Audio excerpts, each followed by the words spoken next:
Welcome back to Paradise Amore, the ultimate hub for unraveling the mysteries of love, self-discovery, and personal growth.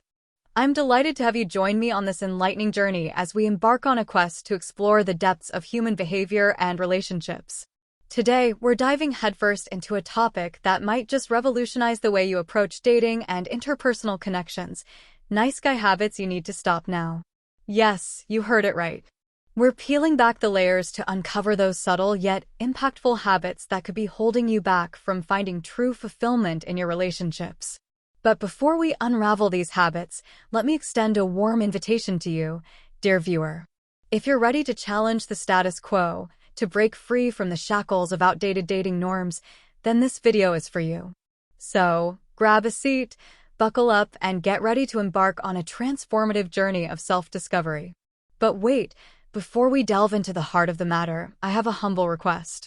If you find value in the insights shared today, if you resonate with the message, I urge you to show your support by hitting that like button, subscribing to our channel, and sharing this content with your friends and loved ones. Your support fuels our mission to spread positivity and empower individuals like yourself to lead more fulfilling lives. So, without further ado, let's dive into the world of nice guy habits you need to stop now and pave the way for a brighter, more authentic future in love and relationships. Thank you for being here, and let's make this journey one to remember.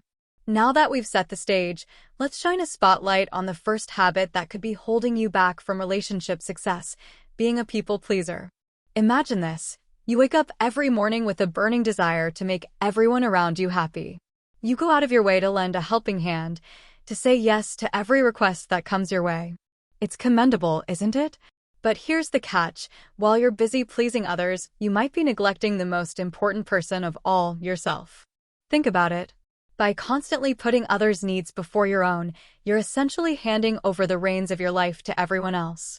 You become like a ship tossed around in a stormy sea, never truly charting your own course.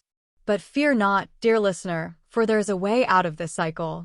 It's time to reclaim your power, to set boundaries, and to prioritize your own well-being. It's time to bid farewell to the relentless pursuit of approval and validation from others. So, how do we break free from the people-pleasing trap? It starts with a simple word: no. Yes, you heard me right. It's time to embrace the power of no, the power to say no to requests that don't align with your values, the power to say no to situations that drain your energy, and most importantly, the power to say no to anything that compromises your authenticity. But don't worry, saying no doesn't make you a bad person. In fact, it's quite the opposite. It's a declaration of self-respect, a reaffirmation of your worthiness. So, the next time you feel tempted to say yes to please others, remember this: your worth is not determined by how much you do for others, but by how much you honor yourself. So, let's raise our glasses to a life lived on our own terms, free from the shackles of people-pleasing. Cheers to reclaiming our power, one no at a time. And remember, the journey to self-discovery begins with a single step. Are you ready to take that step? Now, let's shift our focus to the second habit that could be holding you back: agreeing with everyone and everything. Picture this. You're at a gathering with friends, and the conversation turns to a topic you're passionate about. But instead of voicing your own opinion, you find yourself nodding along with everyone else, even if deep down, you disagree. Sound familiar? It's a scenario many of us have experienced, and it stems from a desire to avoid conflict and maintain harmony.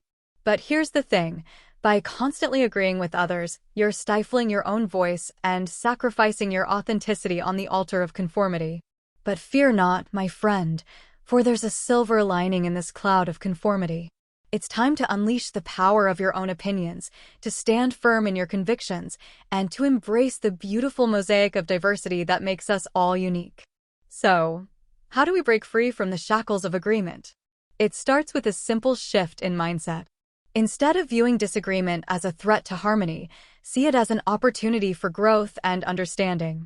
After all, it's through respectful discourse that we broaden our horizons and deepen our connections with others. But remember, asserting your own opinions doesn't mean you have to resort to conflict or aggression. It's about expressing yourself authentically while still honoring the perspectives of others. It's about finding common ground without compromising your integrity. So, the next time you find yourself tempted to agree with the crowd, pause for a moment and ask yourself, does this truly align with my beliefs? And if the answer is no, don't be afraid to speak up. Your voice matters, and your unique perspective has the power to enrich the conversation and spark meaningful change. So, let's raise our voices together, dear listener, and celebrate the beautiful symphony of diversity that makes us who we are. Let's embrace our differences, stand tall in our convictions, and pave the way for a brighter, more inclusive future.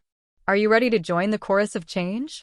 Now, let's uncover the third habit that might be sabotaging your relationships: saying yes to everybody. Imagine this. You're juggling multiple commitments, trying to please everyone and spreading yourself thin in the process. Sound familiar? It's the classic dilemma of the perpetual yes man or woman, always eager to please, always willing to lend a helping hand, even at the expense of their own well-being. But here's the harsh truth. By saying yes to everyone, you're essentially saying no to yourself. You're prioritizing the needs of others over your own, and in the process, you're neglecting your own happiness and fulfillment. But fear not, dear listener, for there's a simple antidote to this epidemic of overcommitment: the power of no. Yes, you heard me right. It's time to reclaim your time, your energy, and your sanity by learning to say no when it matters most. But saying no doesn't make you selfish or uncaring. In fact, it's an act of self-love and self-preservation. It's about setting boundaries, protecting your time and energy, and prioritizing what truly matters to you. So, how do we master the art of saying no? It starts with a shift in mindset. Instead of viewing no as a rejection, see it as a form of self-care. It's about honoring your own needs and values, even if it means disappointing others. But remember, saying no doesn't have to be harsh or confrontational. It's about setting clear and respectful boundaries, communicating your priorities, and asserting your autonomy with grace and confidence. So, the next time you feel tempted to say yes to yet another request, pause for a moment and ask yourself, does this align with my goals and values? And if the answer is no, don't be afraid to speak up. Your time and energy are precious commodities, and it's okay to protect them fiercely. So, let's raise our voices in solidarity, dear listener, and reclaim our right to say no. Let's prioritize our own well-being, set boundaries that honor our needs, and pave the way for a more balanced and fulfilling life. Are you ready to join the revolution of self-care? Now, let's delve into the fourth habit that could be hindering your happiness: avoiding conflict. Imagine this. You're in a situation where tension is brewing, opinions are diverging, and emotions are running high. What do? If your instinct is to shrink away, to avoid confrontation at all costs, you're not alone. Many of us have been conditioned to believe that conflict is something to be feared, something to be avoided at all costs. But here's the thing: conflict, when handled constructively, can actually be a catalyst for growth and understanding. It's through conflict that we gain clarity, resolve differences, and strengthen relationships. So, by shying away from conflict, you're essentially robbing yourself of the opportunity to grow and evolve. But fear not, my friend, for there's a better way to navigate conflict: with courage, compassion, and communication. It's about embracing conflict as a natural part of life and approaching it with an open mind and a willingness to listen. So, how do we embrace conflict in a healthy way? It starts with reframing our mindset. Instead of seeing conflict as a threat, see it as an opportunity for dialogue and collaboration. It's about finding common ground, understanding different perspectives, and working towards mutually beneficial solutions. But remember, engaging in conflict doesn't mean resorting to aggression or hostility. It's about expressing yourself assertively while still respecting the feelings and opinions of others. It's about fostering a culture of respect, empathy, and understanding. So, the next time you find yourself in the midst of conflict, don't retreat into silence. Instead, lean into the discomfort, engage in meaningful dialogue, and work towards resolution with an open heart and mind. So, let's embrace conflict as a pathway to growth and understanding, dear listener. Let's cultivate the courage to speak our truth, the compassion to listen to others, and the communication skills to navigate conflict with grace and integrity. Are you ready to step into the arena of constructive conflict? Now, let's unravel the fifth habit that might be holding you back, seeking constant approval from others. Imagine this. You're constantly seeking validation from those around you, basing your self-worth on the opinions of others. Whether it's seeking praise from colleagues, approval from friends, or validation from romantic partners, you find yourself craving external validation to feel worthy and accepted. But here's the truth. True confidence and self-worth come from within, not from the approval of others. By constantly seeking external validation, you're giving away your power and allowing others to dictate your sense of self-worth. But fear not, dear listener, for there's a better path to self-confidence and self-acceptance, cultivating a deep sense of self-worth that comes from within.